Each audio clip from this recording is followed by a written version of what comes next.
Hey everyone, my name is Matt. Welcome to my shop. Today is September 8th and this is my weekly shop update. Now I want to start off today with another follow-up question for the coffee table build, and that was a really good question I thought, which was why on the panels of my breadboards did I make individual tenons like this instead of just using one long single tenon like that? And the answer to that is not in the panel itself, it's in the breadboard. If you look at the breadboard for the individual tenon pieces, you'll see you have all this, I'm going to call it connective tissue. I don't know if that's the best word for it, but you have all these little bridges here that are connecting the top and bottom of the mortise walls. Whereas on one with a single tenon, I guess, or one single tenon, you have this big open cavity here, and this is much weaker. So as you can imagine, what this breadboard is trying to do is prevent that panel from cupping.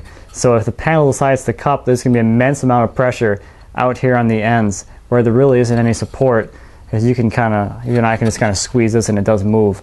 So I thought I would do a little test. I do have a mock-up of both of these, and I'm guessing that if I apply, I guess, a kind of a torquing force to it, if I try and bend it this way, this is just going to split right along here and completely break off, whereas I think this one's going to be a lot stronger and it won't break as easily.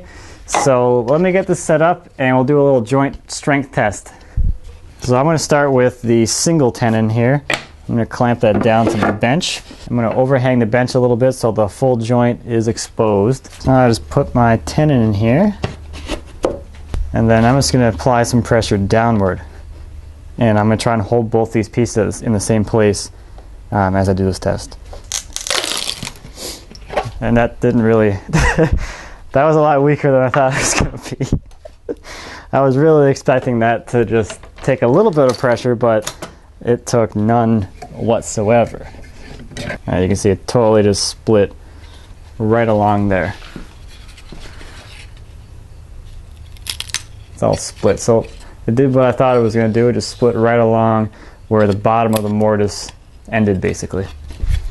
Alright, so let's try this other one. Alright, the last one I held it kind of in the middle here, so let's try this again.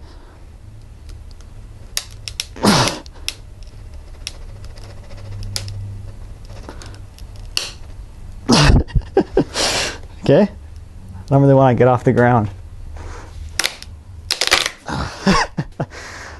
That was a lot more. Let's see where this one failed. I'm guessing that connective tissue went. Those bridges, whatever you want to call it. Yeah. So that's interesting though, how it splits right along here. It split right up in here. Unlike here where it actually split on the face, which is kind of interesting. It split in a different way, but interesting little test. Not scientific at all, but I can definitely say without a doubt that this is probably the weakest thing I've ever seen in my life. What a difference. What a difference a little bit of layout makes. So what have I been working on this week? Well, more cutting boards. Right over here I have a stack. If I can move it into frame. Oh boy. Yeah, it's a big stack of cutting boards. Wonder if I can pick it up. My chiropractor's gonna love this one.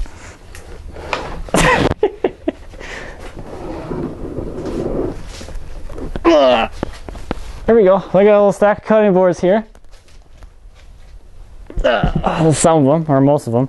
I have some more in the clamps right now, ready to go, but I think this is 16. 1, 2, 3, 4, 5, 6, 7, 8, 9, 10, 11, 12, 13, 14. So that's 14 here. I got another 2 in the clamps, and they're all 1 foot by 15 or 16 inches wide.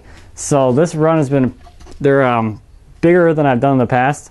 Normally I do something more in the, 8 or 10 by, 12 or so. So these are a lot bigger than what I normally do, but I figure because I have so many scraps and so much wood to get rid of, I might as well go big on these ones.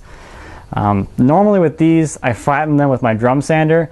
But this time I think I'm going to try using like a router sled, simply because when I was cutting a lot of these blanks, my stop block moved, so I have a pretty good amount of material here that's not even.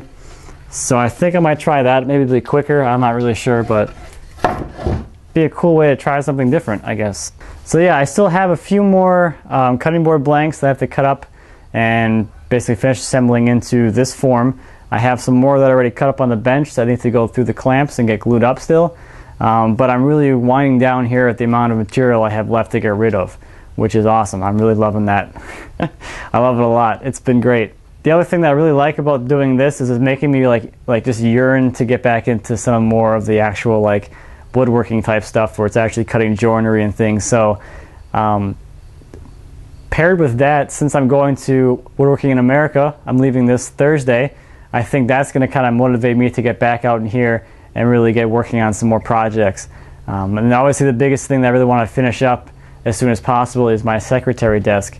I really want to get that thing out of here, not just because I want to have the space, but also because I know the longer it's in here, the greater the chance of it getting dinged up is. I don't know how long it's been since I've done an update on that, but I think it's probably been like 2 months. But the only thing I have left to do on the desk portion of it, is the rest of the angled gallery drawers. I think I have like 4 of those to go. So really it's just getting those done. I need to finalize a few things here and there, clean up some stuff here and there and make some adjustments to like the locks and the hinges and make the drawer bottoms for all the drawers, but it's really not a whole lot more work. I just have to get out here and do it. So I'm looking forward to that. I'm really excited about going to Woodworking in America. I know it's going to be a lot of great people there. I'm really excited to meet everybody, and I'm really excited to take some of my first classes. I'm just really excited. It's only, 2 days away, and I'm leaving. So let me give you a quick update on the patio. That was the majority of my week this week was spent working on that stuff, and we got a lot of progress done, and I'm really excited to show you guys. So take a look. Stepping out of the shop doors here. See, the first major thing that we got done this week is finished installing all the risers for the stairs. And as I mentioned last week, I was going to have it transition into a short retaining wall, and that comes all the way around there. So over where this dirt here used to be driveway, so we took up that part there just to give us more lawn, because we don't need that much driveway. And then in here, I've been working on setting my grade for the pavers. I've got my string lines here and there. I've been working on that a little here and there. But the big thing over here is the fireplace. I added my last course to the transition here, so now I can start actually working on my chimney. And then the other thing I picked up this week is, well, it's gonna be all the fire brick for the firebox. And I've got them all lined up out here because I don't have anywhere else to put them. But I did start roughly fitting all the pieces in here, so I got most of this, got most of the base here fit and ready to go, and I'm starting to work on fitting some pieces for the sides. But yeah, that's the fireplace. It's coming right along.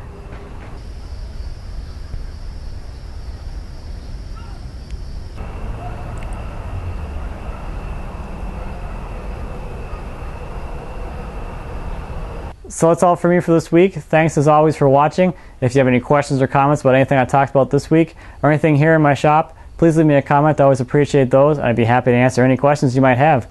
You can also follow me on Instagram and Twitter. I am at Matt Cremona. I'm posting things there throughout the week as well, so if you're interested in that, take a look there as well. So that's it, and as always, until next week, happy woodworking.